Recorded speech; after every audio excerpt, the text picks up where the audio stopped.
YouTube, greetings, God bless, welcome. Today, as you can see from the title, we're going to talk about Virgo energy. I looked at my watch and I realized that Virgo season is fast approaching. As a matter of fact, I believe it's from August 23rd through September 22nd. So we're on the home stretch, coming out of Leo season, moving into Virgo season. And of course, yours truly is a Virgo. So what I want to do is share some interesting observations I've made. I'm not going to go in a deep astrological discourse. I just want to share some real life, practical personality observations that I made about Virgos. One, me being a lifelong member of the Virgo Club, and then two, working very closely with two Virgos presently at work, one guy and one female. So what I'm going to do is first give you the lens, kind of a definition of how to look at Virgo energy. Then I'm going to give you a couple of examples of how you'll find that expresses itself. And if you think about it and you're a Virgo, you'll notice what I'm saying. Or if you have people you know or friends who are Virgos, you'll probably see it in them as well. And there are downsides to that. So we're going to talk about the downsides. And then I'm going to give you some tips that I try and use to temper those downsides and give people a better experience who might be close to you or interacting with you. Okay, so what is Virgo energy? Well, to understand that, you have to look at its root word or its related word, virgin. But let's move away from the connotative definition of virgin, which we relate to sexual morality or abstinence or chastity, right? That's what we think of. We think of virgin, but at its core, virgin energy or Virgo is really about purity.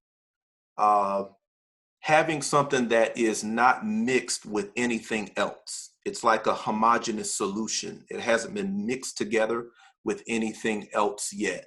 That is what virgin or Virgo energy is all about. And what I realized first with myself, and then from working in close proximity with two other Virgos, is that we all have something that we're very purist about. I've heard that Virgos have a perfection mentality, and that's related. That's closely related to purity, or we are very detail oriented. I don't think that's the case with all of us. Take me for an example. I'm a purist in the area of communication. I like for my communications to be very clear. Like when I'm talking to you, I don't like to leave any room for assumption. Everything you need to understand about what I want to convey from me to you is going to be in the words that I tell you, right? And what I convey. Very clear. Another area that I'm very purist in is the big picture, especially when I'm doing business or I'm at work. I don't necessarily like to live in the details, right? In fact, if you give me a bunch of details without giving me a big picture first for context, the details begin to give me a headache. I don't like the energy behind it. Give me the big picture first for me, and I have to see it clearly. I got to see how all the components come together, and when I get that, I can do anything that needs to be done with the details, right? That's my area of purity, communication, big picture thinking. So the two people I told you that I work with, the guy, okay, I work more with him than the girl that I'm going to mention in a second. But his area of purity is details. In fact, when we were working on a project one day, we were in a conference room and we had these big monitors on the wall, right? And we had an Excel sheet projected up so the whole team could see it. And we were discussing what was in the Excel sheet. So we decided that it would be a good idea to add some kind of functionality that Excel could do into some formula into the sheet, right? But none of us could remember how to do it. So I said, as a team lead, hey, just make a note of it. We'll press through on the agenda and you can deal with it. You can figure it out behind the scenes. This guy cannot let it go. I mean, he had, his hand was shaking with the mouse and his eyes were bouncing back and forth. And I said, it's okay, just move on. He's still going. It's okay, just move on. I finally had to say, please, please, just let it go and we'll move on. His shoulders came down, he relaxed, and we went on with the agenda. But that was hard for him to do. And I realized in working with him that detail is his area, right? And because I'm the team lead, I'll come in and I'll paint the big picture because that's what I do. That's natural for me. But it's also important to get everybody on the same sheet of music. So I'll do that. I'll paint the big picture, get everyone on the same sheet of music, but I always have to grab him and pull him up from the details until it's time to go there. He'll immediately start asking questions about the detail. And if I'm not careful, it'll derail the meeting. So he's getting better with that. And so when it's time to go into the details, then boom, we let him run free and he does his thing. Now, the young lady, her area of purity is process, right? We do information security and we do policy and compliance.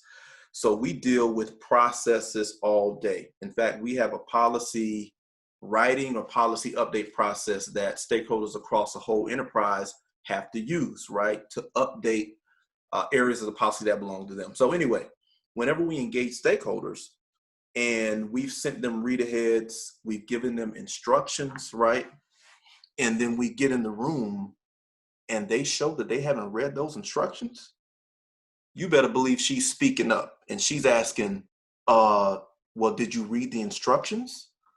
Well, are you following the process? And we love to have her, but we have to kind of pull on her coattail and say, hey, easy. We need to have a good relationship with these stakeholders, right? So that's her area, process. There's a negative side to this, as you could hear me moving into, right? We see it as Virgos in our mind. We're doing God's work. I'm not kidding. I mean, we are, whatever our area is, like we lock onto that thing like a bloodhound and we give attention to detail to that area to make sure that it's in its purest form. And then that's what we bring to the table. A blind spot for us sometimes is that if we're not careful, we can come off as arrogant, know-it-alls, condescending, judgmental, or overbearing. Those are some of the ugly traits that could come off in your personality as a Virgo if you're not self-aware of your area of purity, right? You really got to be self-aware, which gets into my advice to Virgos and advice I take myself. Be self-aware. Know where your area of purity is at and realize that everyone is not obligated to see it the way you see it, or everyone is not equipped or designed, right, to look at it like you do. You bring a particular gift to the scenario or a particular ingredient to the recipe, right? If you were, I don't know, cooking a stew, right, and you brought the onions to the kitchen, you wouldn't want to throw the entire onion in the stew because of how how much you know it's going to bring the flavor out, right? You still need to chop the onions and you need to ration the onions into the overall recipe. I feel like as Virgos, we need to do that. Know what it is that you bring to the recipe, especially in the work environment, and then ration that out. Because if you're not careful, because of your fidelity to your area of purity, whether it be communications, whether it be details or process, you can throw the whole onion into the recipe and say, hey, we need that flavor. Back up, realize that there are other ingredients that are making this recipe what it is, and that yours needs to be rationed in, right? And maybe a more practical way of looking at that is connect to people just as much as you connect to the project. So the people are the most important part of the context for what you're doing, not necessarily the project itself. most of the time a Virgo is going to come to the table equipped, knowing the ins and outs of the project, knowing the details, knowing the process, knowing the big picture, wherever or whatever combination of areas that you're going to be a purist in. But understand what everyone else is bringing to the table.